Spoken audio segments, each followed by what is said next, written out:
Hi! Malapit na naman ang December at malapit na ang pinakahihintay nating bigayan ng 13th month.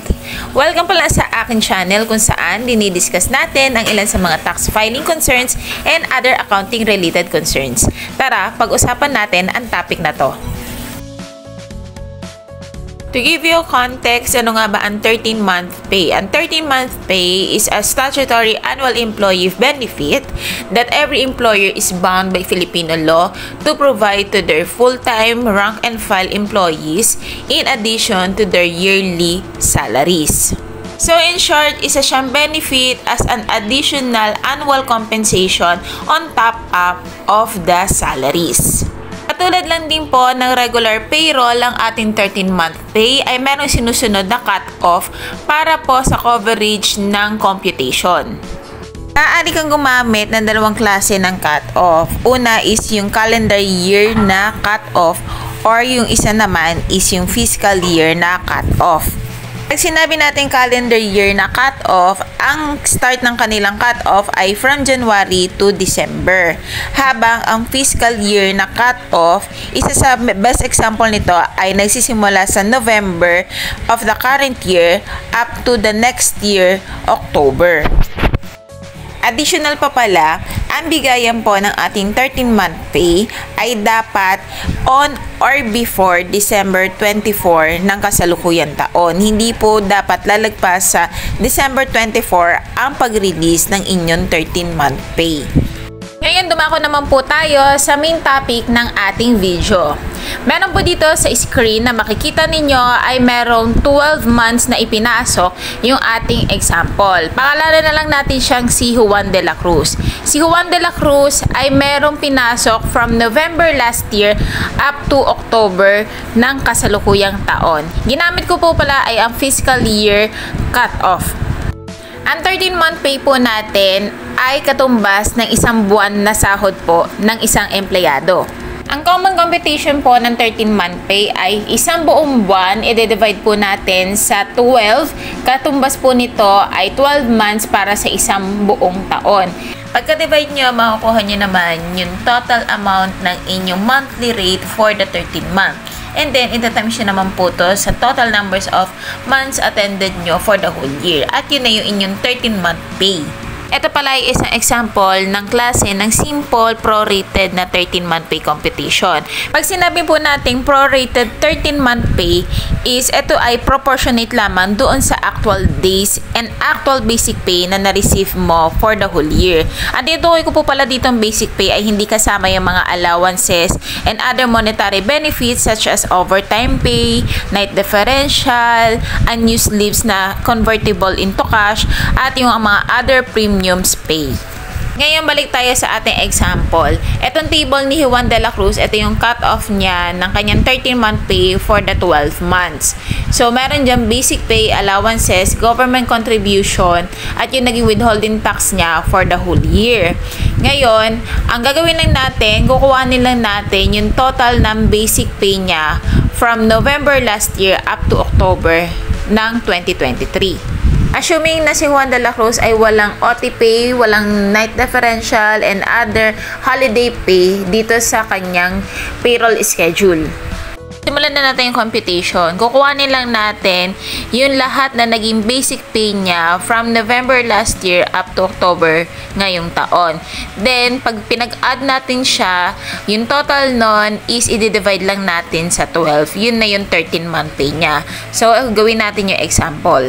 Yung for example natin, kukuha lang natin itong 275,050 pesos. Yun yung kabuuan ng kanyang basic pay. So, gawa natin siya ng solution. Bali, yung 275,050 pesos, i-divide lang natin siya sa 12 months. Yung amount na yun is galing dun sa ating example, yun yung total na kanyang compensation or basic na na-receive niya for the whole year. Ang sagot ay nasa 22,920.83. So, ito yung magiging payout ni Juan de la Cruz para sa kanyang 13-month pay. Siya nga pala, ang ginamit ko ditong formula ay isang klase rin ng pagkuha ng prorated compared dun sa una kong binigay na formula. I-explain ko na lang sa end of the video na to kung para saan yung una kong ginamit na or pinakitang formula sa inyo. Itong computation natin is ang easiest way to compute the prorated amount ng ating 13-month pay. Ngayon ang question, paano naman kung ang employee ay merong night differential, merong OT, and meron siya mga premiums na pay like mga holiday pay and RDOT na pay? Paano yung computation ng kanyang 13-month? So, ito yung susunod nating example. Bali sa next natin na example, kung makikita nyo, yung basic pay natin dyan ay kasama na yung total ng binayaran natin na mga other monetary benefits niya. So ngayon, kukumpitin natin paano kapag ganito ang setup na naging payroll schedule ng isang employee. So start natin. Yung basic pay ng kada buwan ni Juan de la Cruz ay isa-sum up lang natin. So yung total is nasa 284,572.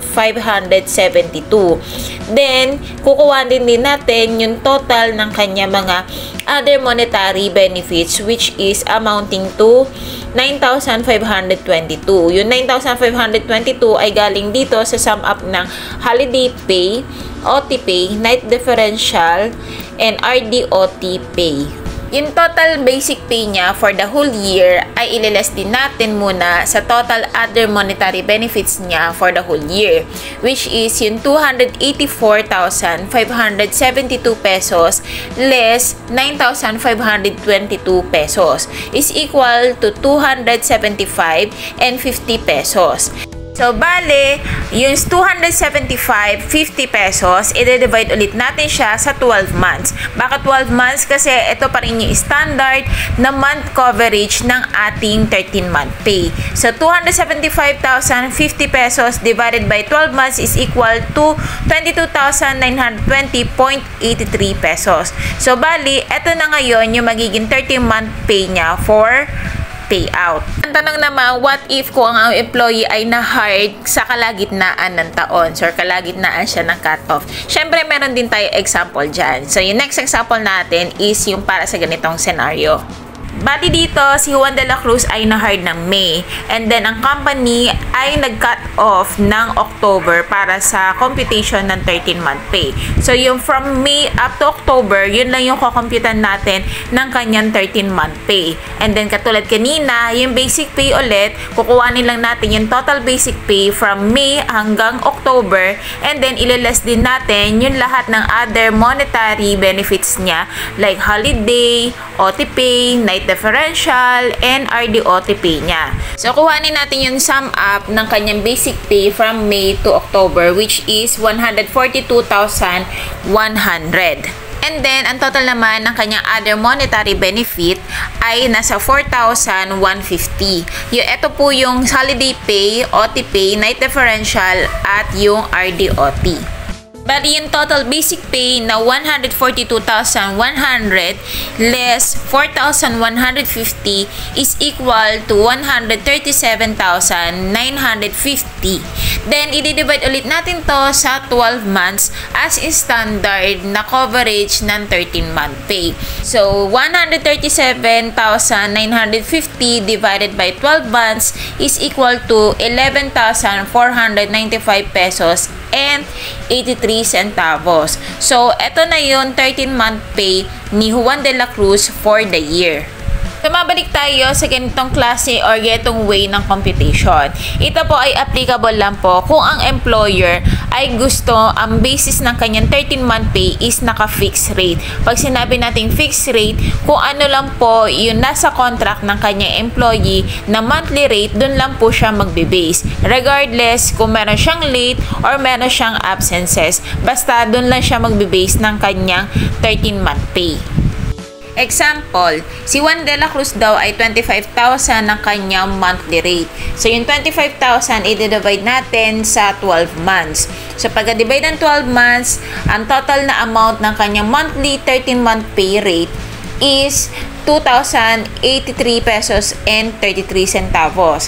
So, ito ngayon, sabihin natin na 7 months lang siya pumasok, ita-times natin to ngayong monthly 13-month rate niya into 7 months. So, 2,083.33 times 7 months is equal to 14,583.33.